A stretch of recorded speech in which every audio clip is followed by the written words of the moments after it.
God does not bless you when you give to people who are not giving. Something happened long ago. A man walked to me with a baby of less than 2 days or 3 days. They just gave birth. My wife was there. He said, sir, the man we are staying with is so wicked. He said we should pack out.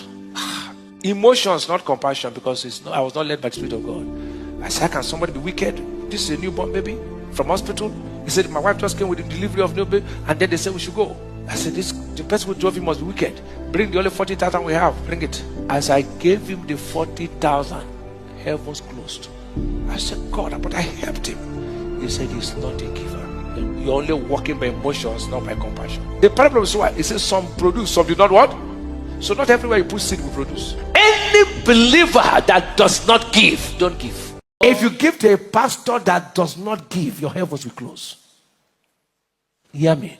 It's not everywhere you put offering. It's not everywhere you put what? There are places. Now, many of you say you gave to me, you get blessed through. You know why? I'm a very dangerous giver. I'm a very fertile ground.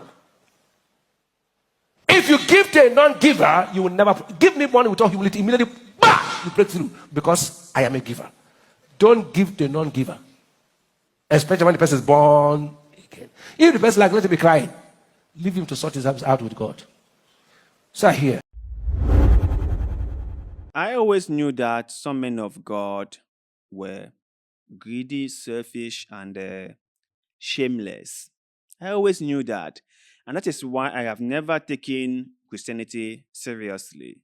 Because, in my own opinion, it has only benefited a few people.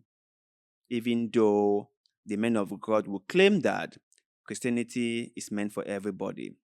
But it hasn't really benefited everyone. And the whole prosperity doctrine has been a means for men of God to enrich themselves. And that is why you see them super, super rich. I have always knew they were greedy. And I have always knew that they would fight to get whatever they want. In fact, when it comes to their tithe and offerings and donations, they will do whatever it takes to make sure that nothing stops those from coming in. I have always knew that. But I have never thought that a man of God would stand on a pulpit and say to his Christian not to give to people whom they are not givers. Not to give to them. Because if they do that, it's going to block their prosperity. It's going to block everything they're going to get. I have never thought that a man of God would stand on a pulpit and say stuff like that. It's really, really embarrassing. It's such a shame. It's such a big shame that a man of God will go on a pulpit and tell his Christians not to give to people whom they presume not to be givers. Because if they do not presume that those people are not givers, how can they really know if those people are givers or not? How can they really know? How can you really tell if someone is a giver or not? And the second thing is, when you give, do you give because you expect something in return, or because you realize that someone is in need and you are in a position to help them, so you help them? Which is it? Which is it? Do you give because you feel blessed, you feel grateful, you feel graceful, and you want to bless other people? Or do you give because you expect something in return? Because you feel like if I give A, I will get B and C. Is giving an investment? Is it? That is why the whole prosperity doctrine has benefited men of God and not those who are giving to men of God. That is why you go to a church with hundreds of people and just like 10% of the population of the members are doing fairly well. 90% of them are struggling. Why? Because the whole prosperity doctrine in the church was a scam. It was all a fraud. It was just a way for men of God to line up their pockets, to build massive buildings in their name, allegedly, to build mansions for themselves. It was just for a way for these crooks called men of God to enrich themselves. So if you're walking on a street and you found an old person, one pa or one ma, who is struggling, who needs your help, and you are in a position to help, you won't help them because you presume they are not givers? Is that what this is all about? So you won't help the needy anymore because they won't give to you, or maybe they are not givers. So you giving to them is like wasting your seed. When did giving become seed sowing? When? When did giving become something that we expect a return from it? When? If you want your money to multiply, go and invest in a business. If you want your money to grow, go and buy shares in companies. Go and buy real estate and sell in the future and make profit. Build houses and rent out and make profit. Or better still,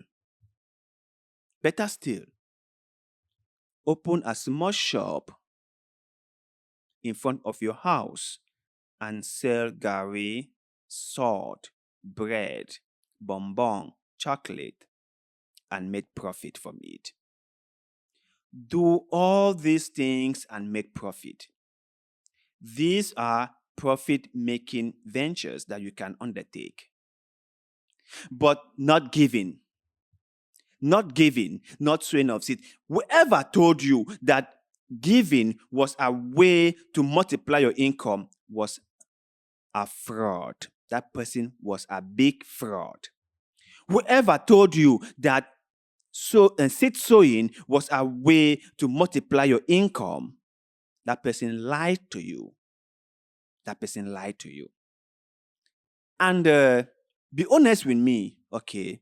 Let's be frank here. As a child of God, whom you are, be honest. Has your money multiplied spiritually or miraculously after sowing seed? Let's be honest.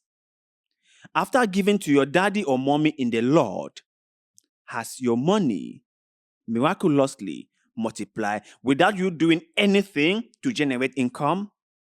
Let's be honest, okay? Let's not lie. Let's not twist the story. Let's not exaggerate the story. Now, you can make an income from doing something. You can go to church and pray and sow seed and do donations and come outside and work yourself up. Work day in, day out and generate a lot of income for yourself. That is possible. But my question is, have you sowed seed in the house of the Lord, came out of the house of the Lord and did not do anything, and then all of a sudden, money miraculously appeared in your bank account? That is a question that I am asking. And I want any honest person to reply. Honestly, reply me. If you have ever received miracle money in your bank account, reply me in the comment section. I would like to hear what you have to say. And when replying, please be very honest with yourself. Do not sugarcoat the story. Be honest with yourself. Let's be honest with each other.